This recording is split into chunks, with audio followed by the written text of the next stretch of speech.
राजधानी भोपाल से खबर है, यहां पर जब्त एमडी ड्रग्स के मामले में बड़ा खुलासा हुआ है। दिल्ली एनसीआर की ड्रग्स गैंग भोपाल में भी सक्रिय थी, इस बात का खुलासा हुआ है। तुषार गोयल ड्रग्स गैंग के लीडर थे और तुषार गोयल ही इस पूरे ड्रग्स गैंग को चला रहा था। भोपाल में ड्रग्स बनाई जा रही थी, बड़ी खेप पकड़ाई है और फिर ये ड्रग्स दिल्ली और एनसीआर में सप्लाई की जा रही थी।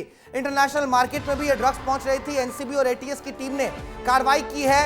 अब 12 आरोपियों को पकड़ा गया है और देखिए कितना हैरतअंगेज मामला है। गुजरात से मामला भोपाल आया, भोपाल से मंदसौर तक ये मामला पहुंचा है। ड्रग माफिया के तार वहां तक जुड़े हैं। रविवार को एटीएस की टीम ने दबिश दी, मंदसौर पुलिस एक्टिव हुई और आरोपी हरीश अंजाना को भी धर दबोचा गया है। मामले में अब ईडी भी जांच कर सकती है। इन सब के अलावा फैक्ट्री मालिक एसके सिंह भी गिरफ्तार हो चुके हैं। पूर्व मालिक जगदीप वो भोपाल से फिलहाल बाहर बताए जा रहे हैं, उनकी भी तलाश जारी है। तो ये बहुत बड़ा अपडेट हम आपको बता रहे हैं। देखिए कहां बन रहा था, देख लीजिए, यही भोपाल की फैक्ट्री है, यहीं पर ये ड्रग्स बनाया जा रहा था। 900 किलो ड्रग्स पकड़ाया है, 1000 करोड़ की ये ड्रग्स पकड़ाई गई है और लगातार इस ड्रग्स केस में खुलासे ही खुलासे हो रहे हैं। मंदसौर तक तार जुड़े हैं। अब तक 12 आरोपियों की गिरफ्तारी हो चुकी है। सियासत अलग चल रही है, लेकिन बड़ा सवाल यह है कि इतना बड़ा नेक्सस मध्य प्रदेश में चल रहा था और अब जाकर इस पर कार्रवाई हुई है और वो भी गुजरात एटीएस और एनसीबी ने यह छापेमार कार्रवाई की है। पुलिस की संलिप्तता पर भी सवाल उठ रहे हैं। सियासत अपने जगह है, लेकिन ये बहुत बड़ा अपडेट है कि लगातार गिरफ्तारियां हो रही हैं और गैंग लीडर का पर्दाफाश हुआ है। तुषार गोयल उस गैंग लीडर का नाम बताया जा रहा है। भोपाल से ही ये पूरा नेक्सस चल रहा था। तो देखिए राजनीति भी लगातार जारी है। इस ड्रग्स केस में राजनीति लगातार हो रही है। पीसीसी चीफ जीतू पटवारी की प्रेस कॉन्फ्रेंस हुई आज। उन्होंने मध्य प्रदेश पुलिस पर बड़ा आरोप लगाया है। उन्होंने कहा है कि अगर मध्य प्रदेश पुलिस को ऑपरेशन में शामिल किया जाता तो ये फैक्ट्री कभी पकड़ी ही नहीं जाती। मध्य प्रदेश पुलिस में जो है वो आत्मबल नहीं है कि इस तरीके की कार्रवाई करें, इसीलिए गुजरात एटीएस और केंद्र की एनसीबी ने ड्रग्स फैक्ट्री पर दबिश दी। मध्य प्रदेश की पुलिस पर तो सवाल है ही, साथ ही साथ जगदीश देवड़ा जो उप मुख्यमंत्री हैं उनके ऊपर भी कांग्रेस अब हमलावर है, क्योंकि जगदीश देवड़ा की एक फोटो वायरल हुई है। एक फोटो वायरल हुई है, उस पर जो है फिर बीजेपी की तरफ से भी बयान दिया गया है। बीजेपी की तरफ से वीडी शर्मा ने पलटवार किया। उन्होंने कहा है कि किसने कहा मध्य प्रदेश पुलिस को जानकारी नहीं थी, ऐसा कोई मॉडस ऑपरेंडा है ही नहीं। सुनवाते हैं आपको दोनों लोग क्या क्या कह रहे हैं। लगभग 1900 करोड़ रुपए का ड्रग्स का कारोबार पकड़ा गया। उससे बड़ी बात यह हुई कि ये मध्य प्रदेश पुलिस ने नहीं पकड़ा, ये गुजरात पुलिस ने पकड़ा और साथ साथ जो इससे संबंधित एनसीबी केंद्र की नारकोटिक विभाग के अगेंस्ट काम करने वाली जो संस्था है उसने पकड़ा। गुजरात के गृह मंत्री जी का ट्वीट आया और उन्होंने कहा हमने ये सफलता पाई हर्ष संघवी जी ने। फिर 4 घंटे बाद कहा मध्य प्रदेश वालों का भी इसमें योगदान है। हमारी सरकार और पुलिस को पता ही नहीं था। किसने आपको कहा कि गुजरात पुलिस ने मध्य प्रदेश पुलिस को नहीं बताया? किसने कहा? या मध्य प्रदेश की पुलिस ने आपको कहा कि हमें गुजरात की पुलिस ने नहीं बताया? ये इंटेलिजेंस अपना काम करता है, ये जीतू पटवारी से पूछ के काम नहीं करेगा। राजधानी भोपाल से मेरे दो सहयोगी मेरे साथ जुड़ गए इस खबर पर पूरी जानकारी बताने के लिए। मेरे साथ विवेक पांडे जुड़े हुए हैं, दीपक द्विवेदी राजधानी भोपाल से। सबसे पहले विवेक आपके पास आऊंगा, अपडेट क्या है, कितनी गिरफ्तारियां हुई अब तक और मंदसौर से इसका कनेक्शन कैसे जुड़ा हुआ बताया जा रहा है?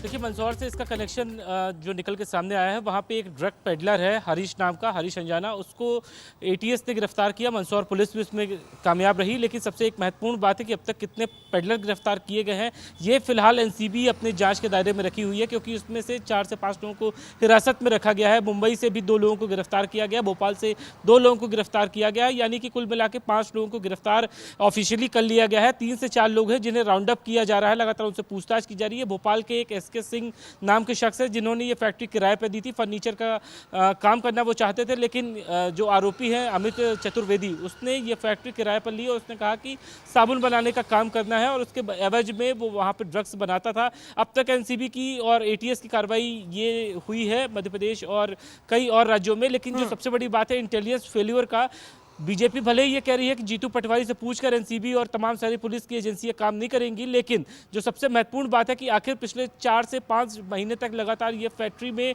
ड्रग्स बनती कैसे रही, एमपी पुलिस के सामने ये एक बड़ा सवाल है। जीतू पटवारी भी यही वाजिब सवाल पूछ रहे हैं और मंदसौर से जब इसका कनेक्शन निकल के सामने आया तो जगदीश देवड़ा भी सवालों के घेरे में है। कांग्रेस ने यहाँ तक कि इस्तीफे की मांग कर ली है। बहरहाल जो जीतू पटवारी के आरोप है दीपक से यही जान लेते हैं। दीपक के पास चलते हैं। दीपक द्विवेदी, डिप्टी सीएम जगदीश देवड़ा के साथ तस्वीर वायरल हुई है। जो मंदसौर से जो आरोपी गिरफ्तार हुआ है अंजाना, हरीश अंजाना, उसकी तस्वीर वायरल हुई है। उसके बाद राजधानी भोपाल में सियासत किस ओर देख रहे हैं आप? जी बता दें, यदि राजधानी भोपाल में सियासत की बात करें तो लगातार आरोप प्रत्यारोप, चाहे बीजेपी हो कांग्रेस हो, उन दोनों के बीच दौड़ जारी है और वहीं पुलिस भी अपनी कार्रवाई में जुटी हुई है। और यह कह सकते हैं कि पूरे मामले को लेकर लगातार जो पुलिस ने वेरिफिकेशन अभियान चलाया था उसके तहत कार्रवाई की जा रही है। और जो इससे जो राजनीतिक जो दौर है लगातार, चाहे एनएसयूआई हो, युवा कांग्रेस हो, तमाम अब जो विरोधी दल है अब वो सरकार पर हमला बोल रही है। हालांकि हमारे साथ डीसीपी जोन 2 हम उनसे भी जानेंगे, सर क्या कार्रवाई एनसीबी की ओर से की गई है और आप लोगों ने इसमें क्या भूमिका निभाई है और कितना आपकी ओर से अब कार्रवाई इस कार्रवाई के बाद की जानी है? देखिए, भोपाल पुलिस को इसकी पूरी सूचना थी और हमारे ही सहयोग से उनके द्वारा ये पूरी कार्रवाई की गई है। चूँकि राष्ट्रीय एजेंसी लगातार अपनी कार्रवाइयाँ करती रहती हैं, उनके भी इनपुट्स होते हैं, हमारे भी होते हैं। और राष्ट्रीय एजेंसी और स्टेट की एजेंसी ये सब देश के लिए ही काम करती हैं। स्टेट कोई राष्ट्र से अलग नहीं है। तो अगर हमारी नेशनल एजेंसी कुछ काम करना चाहती है किसी स्टेट में तो ये हमारा कर्तव्य हो जाता है कि हम उसको सहयोग करें, और हमने उन्हें पूरा सहयोग किया और उसी सहयोग का ये परिणाम रहा कि बहुत स्मूथली एक बहुत बड़ी दबिश हुई और एक बहुत बड़ी सफलता मिली, जिसके लिए जो कार्रवाई करने वाली एजेंसी हैं वो बधाई के पात्र हैं। सर क्या कार्रवाई, जो अमित है जिनको किराए पर दिया गया था, उनके किराएदार जो बने थे, उनके ऊपर कोई कार्रवाई की गई मालिकों के ऊपर? मैं भोपाल के सभी सम्मानित नागरिकों से इस माध्यम से अपील भी करना चाहूँगा कि पुलिस कमिश्नरेट से एक नोटिफिकेशन जारी किया गया था 163 BNSS के तहत। उसमें एक क्लॉज ये भी था कि अगर आप अपने घर में कोई घरेलू नौकर रखते हैं, अगर आप कोई नया किराएदार रखते हैं, कोई आपके यहाँ मजदूर आता है, कोई निर्माण कार्य चल रहा है, तो उसकी सूचना पुलिस को दें। पुलिस का बाकायदा पूरा एक पोर्टल है, उसमें आप ऑनलाइन भी भर सकते हैं। स्थानीय थाने को जाकर एक प्रोफार्मा है उसमें सूचना दे सकते हैं, उसका कोई चार्ज नहीं है। पुलिस आपका वेरिफिकेशन करती है और वेरिफिकेशन से हो सकता है जिसको आपने वो किराए पे दिया हो वो किसी क्रिमिनल एक्टिविटी में इंडल्ज हो, वो किसी प्रकार से अप्रत्यक्ष रूप से भी क्रिमिनल कार्य कर रहा हो, जैसे कि अभी आप लोग को देखने में आया। तो अगर कभी आप पकड़ाता है तो आप मुसीबत में पड़ते हैं और आप ये बाद में नहीं कह सकते कि हमें ये बात मालूम नहीं थी, हमने तो किराए पे दिया था। आपकी भी जवाबदारी है, आप जिसको किराए पर दे रहे हैं, आप जिससे एग्रीमेंट कर रहे हैं, उसको देखें समय समय पर कि आपका सही आपकी प्रॉपर्टी का उपयोग हो रहा है कि नहीं हो रहा है, कोई दुरुपयोग तो नहीं हो रहा है। तो अभी हमने इसी मामले में 163 BNSS का जो आदेश है 223 BNS में कार्रवाई की है मकान मालिकों के खिलाफ, और भी हम आज भी हम और कार्रवाई करने जा रहे हैं। और इससे पहले भी मैंने एक हॉस्टल संचालक के खिलाफ भी कार्रवाई की थी जिन्होंने की कोई सूचना नहीं दी थी। तो ये आपके ही भले में है। पुलिस तो अपना काम करती ही रहती है जैसा मालूम चले, पर अगर आप हमें सहयोग करेंगे तो आपके लिए भी और हमारी सुरक्षा के लिए बहुत बिल्कुल। अच्छा दीपक जी, दीपक बहुत बहुत शुक्रिया आपका। आपने बहुत तफसील से बातचीत भी की है अधिकारी से, उन्होंने एक चीज अपील भी की है विस्तार न्यूज के जरिए कि अगर किसी को कॉन्ट्रैक्ट दे रहे हैं आप तो आप ध्यान रखिए, नजर रखिए कि वहां पर क्या कुछ कार्रवाई चल रही है। ठीक है, बहुत शुक्रिया आप दोनों का हमारे साथ जुड़ने के लिए, तमाम जानकारी के लिए।